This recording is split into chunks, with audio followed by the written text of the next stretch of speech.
So this is the second of the wellness lectures. It's going to be on loneliness. Thanks to the wellness committee, Dre, Dr. Camacho, Stats, and Wolfram. So show of hands, who here has been lonely before? Oh, I think I see most hands. So it's basically a rhetorical question. Loneliness is pretty ubiquitous in our society. As residents, we go through a pretty tough program. You can get lonely. Rest assured, I'm sure our attendings have been lonely. Our patients have been lonely. I've had plenty of patients come into the ED really with no complaints. They just seem like they want to talk to somebody. And obviously COVID has made this worse for everyone, especially those patients in ISO rooms, and for us too. So that's why I picked this topic. So we're going to go through what is loneliness, what influences it, what kind of sequelae are associated with it, the workplace as a factor in loneliness, and how our medical field fits into all this. And then we'll end off with an exercise. Hopefully it'll bring us a little closer together.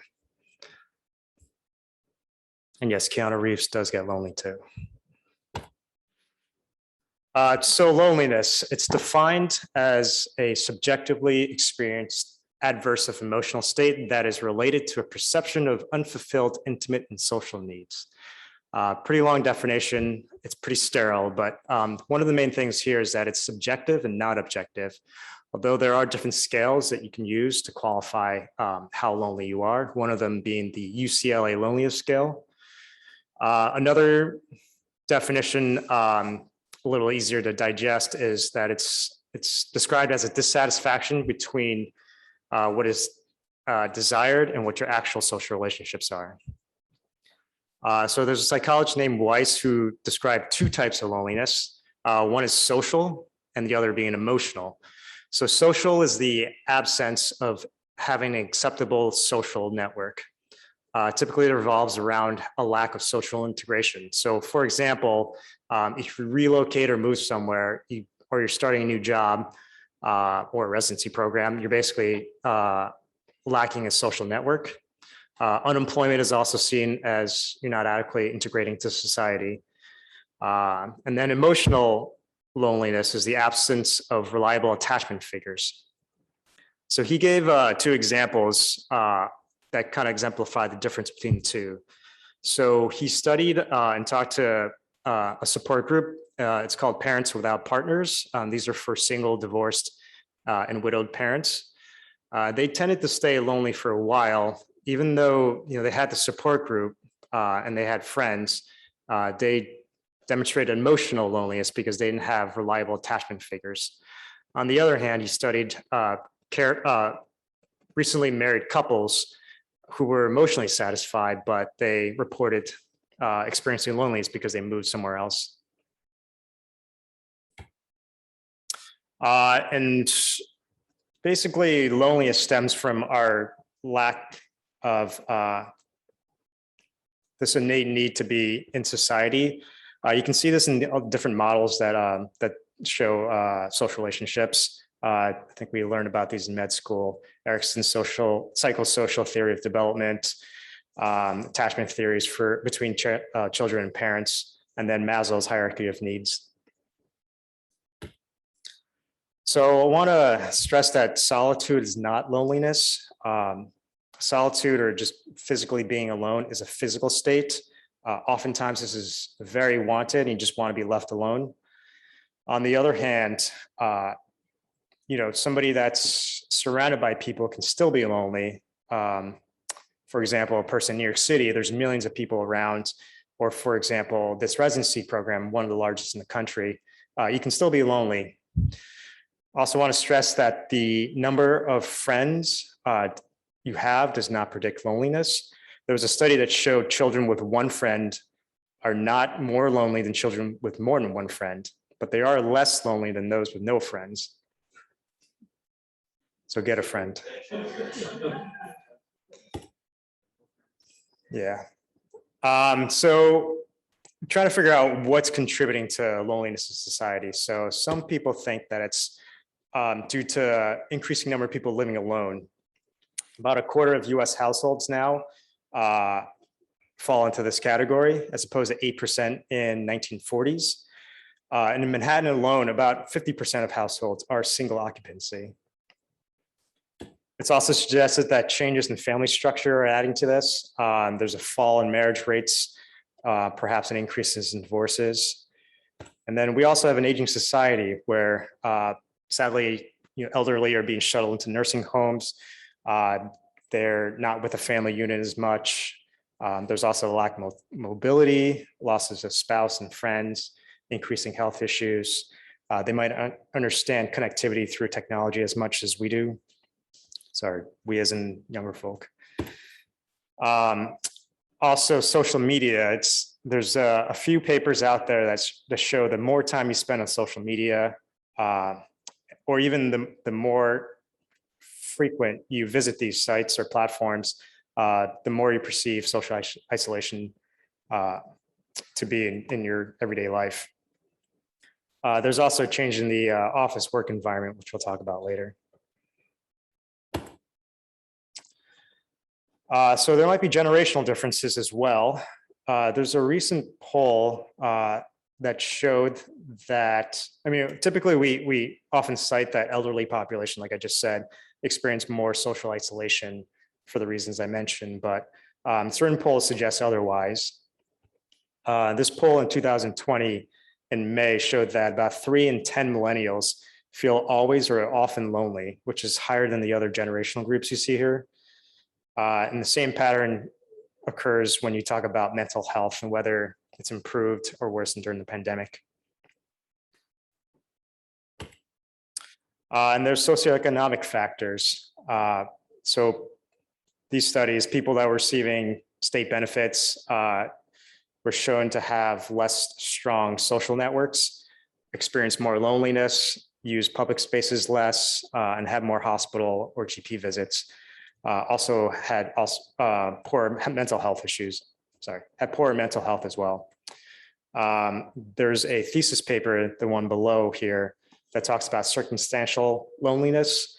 And these aren't just the emotional connections you have with somebody, but just outside factors that affect your loneliness. So they showed that folks that are in deprived communities often cite violence, lack of transport out of their community, high residence turnovers. All these make it hard to make friendships. And often these are reasons why people stay in their households more by themselves. They also have less social capital, which means that they have less people to network with and less job opportunities. So there's health implications with loneliness. It's often described as a stress state, and it also it results in inflammatory states. So short-term, maybe evolutionary, this might be beneficial. It might force somebody, persuade somebody to seek a community. But chronically, obviously in any inflammatory state, it'll lead to some health issues. Loneliness has been linked to poor cardiovascular functioning, obesity, sleep disturbances, decreased immune responses, and just in general, less healthy practices like less exercise, less relaxation, poor nutrition. 1999 study showed that lonely people visit the ED more, 60% more than non-lonely people, but they were not associated with more hospital admissions. And then there's a mental health side. It's associated with depression, anxiety, eating disorders, substance use disorders, suicide ideations, attempts, and about 80% of calls to crisis centers usually have a complaint of loneliness.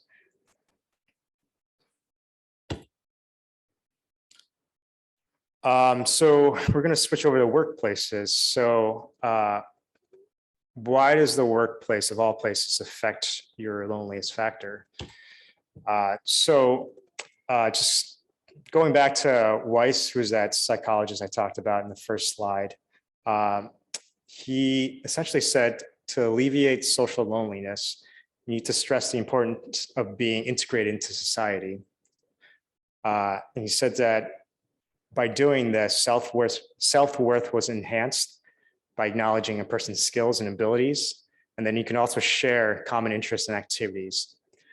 So based on that, he argued that work accomplishes both of these things. They reassure your self-worth, you have social contact, reinforce activity, and then it created this human interdependency in order to accomplish goals. There's a study in Australia where they basically had a spectrum of people that either were unemployed and didn't work at all, to folks that were working full-time and a lot. And essentially the conclusion of that, the lower tiered of folks that worked less actually experienced more social loneliness. The nature of our work is changing. We're having more digital interactions. It's more working alone. It's also computer-based, Excel, PowerPoint, et cetera, more Epic, HealthBridge.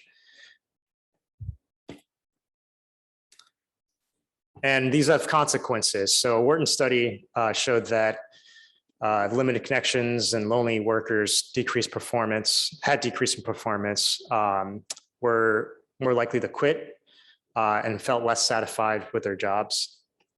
On the other hand, those with good coworker relationships, or even worked with close friends, they were likely to have on average 10 points lower on the UCLA loneliness scale. Additionally, if they shared goals and out of work interests, their loneliness scale dropped as well.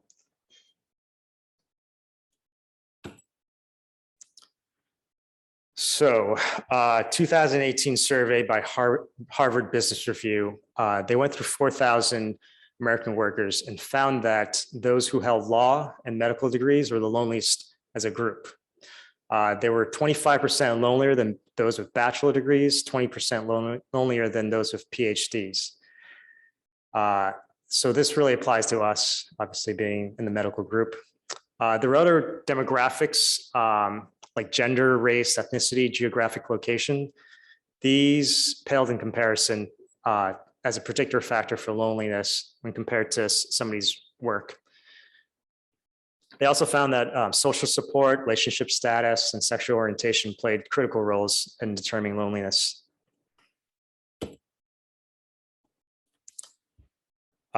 So obviously we're humans, we're people, all those things I mentioned before, those factors like living alone, maybe being millennials, using social media, they pertain to us because we're human. And that may be contributing to our loneliness. And we're also not immune to the effects of it in terms of physical health, mental health.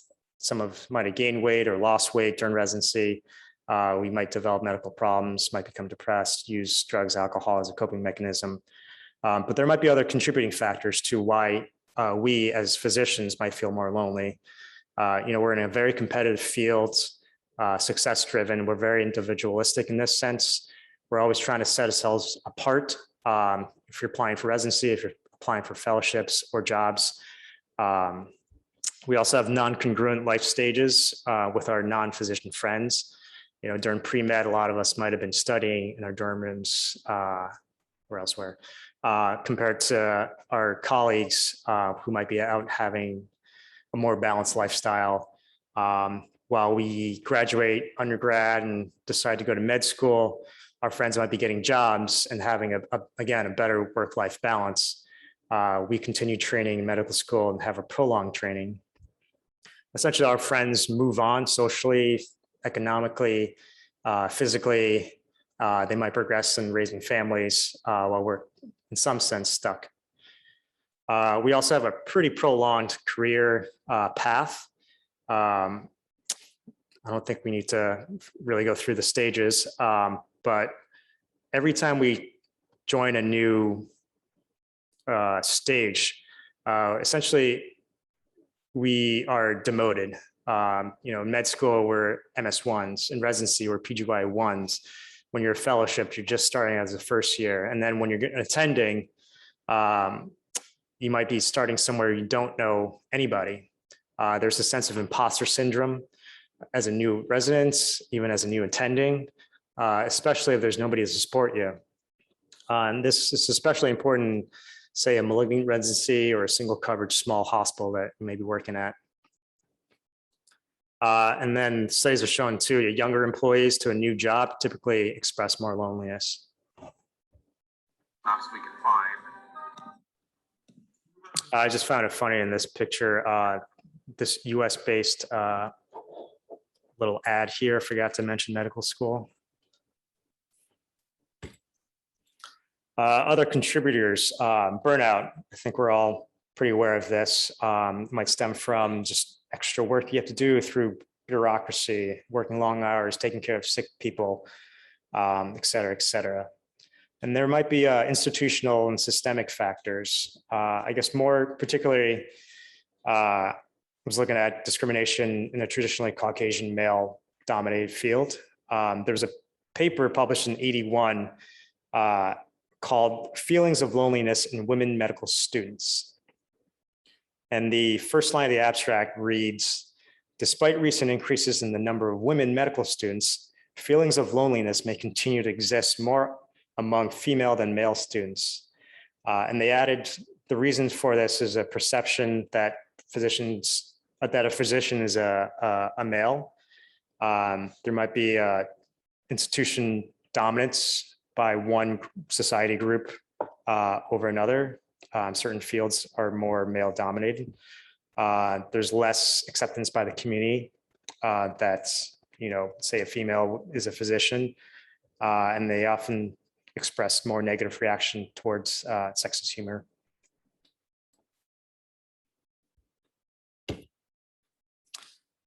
So how do we address this? Well, from the top-down level, governments have already been involved. This is Vivek Murthy. He's the Surgeon General under Obama and Biden. He's described our current state as an epidemic of loneliness. And he states that this is the, quote, most common pathology, and that it's as prevalent as obesity, and that has individual and public health outcomes. This is a book he wrote that tries to highlight the power of human connection, community, and how loneliness has an impact on our health. You can see other governments have been focusing on loneliness as well. In 2018, the UK had a minister of loneliness. They estimate that they had 2.6 million adults that experienced loneliness often or always. They created a 4-point plan to basically raise awareness of this, engage communities, promote social connections. And then these are two other headlines from Japan and Australia. So now if you go from government to dwindle down to the workspace, this is Jane Dutton. She's a professor of business administration and psychology at the University of Michigan. She studies organizations and conditions that promote essentially human thriving is what she called. And she shows how connections between people, high quality connections between people can affect the work environment and promote success. She offered 5 suggestions for enhancing high quality connections. So we'll go through them. One is reward individual and collective achievements. I think we're pretty good at this in this department. So I know we get these emails constantly about folks that just step up above and beyond and help each other out. I know, Senator, you send out emails too every time somebody publishes something. So it's just a little recognition of good work we're all doing. Second is relational onboarding. So this is not just about procedural onboarding, getting our IDs, doing online modules, sitting through lectures and whatnot. She really believes that through onboarding, you should create a culture or kind of demonstrate your culture of your organization, promote that, and then start building high quality relationships during that time. So to exemplify that, just remember my own orientation, and this is a cherry tree. And this was the day we did our famous picklebacks. Third thing, encourage leaders to experience effect of high quality connections. So I read this op-ed that an attending wrote down south, in which his hospital had a dining room that really allowed hospital and staff members to sit down, have a chat, really connect with one another, and how the hospital took that away and how that led to burnout and loneliness. He said, quote, "Connectedness is one antidote to exhaustion." So, I mean, high quality connections, you basically encourage people to value, well, I guess if you have attendings and leaders that experience it themselves, they'll place value on fostering these environments in the future. So that's definitely exemplified by us with residency lineages, families, breakfasts, post-night breakfasts, journal clubs.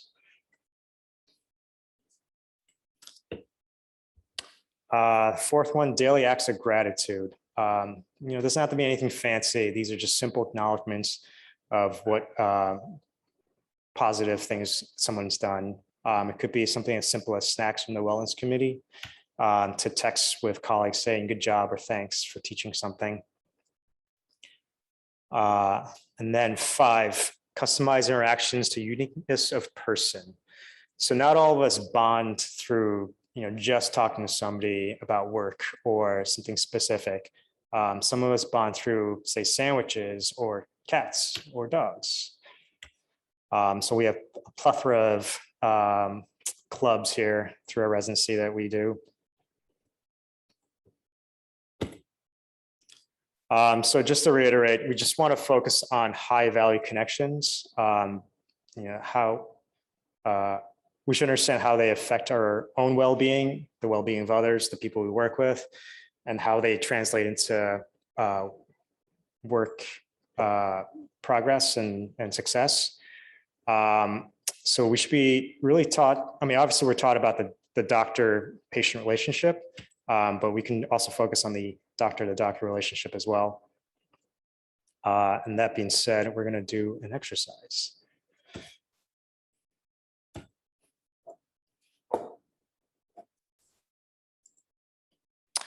So this comes from a podcast by Adam Grant. He's a psychologist that specializes in organizational psychology and teaches out of the Wharton School of Business in UPenn. The aim of this is to communicate and develop deep interest in and positive regard for another person. He goes through the episode stressing obviously the importance of this and how it can relate to you as a person in terms of health outcomes, but also just work satisfaction, and says that a lot of this actually just takes practice. Obviously when you talk to somebody, it shouldn't be robotic, it should just flow, but the more you do this, the more easier it becomes. His tips are to build a connection. 1, you can try to find uncommon commonalities or any similarities you share. 2, ask open-ended questions just to spark a conversation. And then 3, self-disclosure about yourself. Essentially just open yourself up to someone. One thing we thought about is 4, just to share a meaningful photo, especially if it's on your phone. It really opens the conversation. Pictures worth 1,000 words. Yeah. So the way we're going to do this here in person, let's have a buddy system. So pair up with one other person and just spark up a conversation.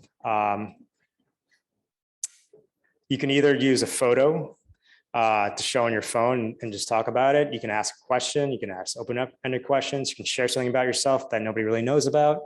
But I think it'll be enlightening and cute. For people on Zoom, we're going to have, I think, 5 breakout sessions. So it won't be one-to-one, but try to do the same thing. I guess it'll be just a group of folks instead of a couple.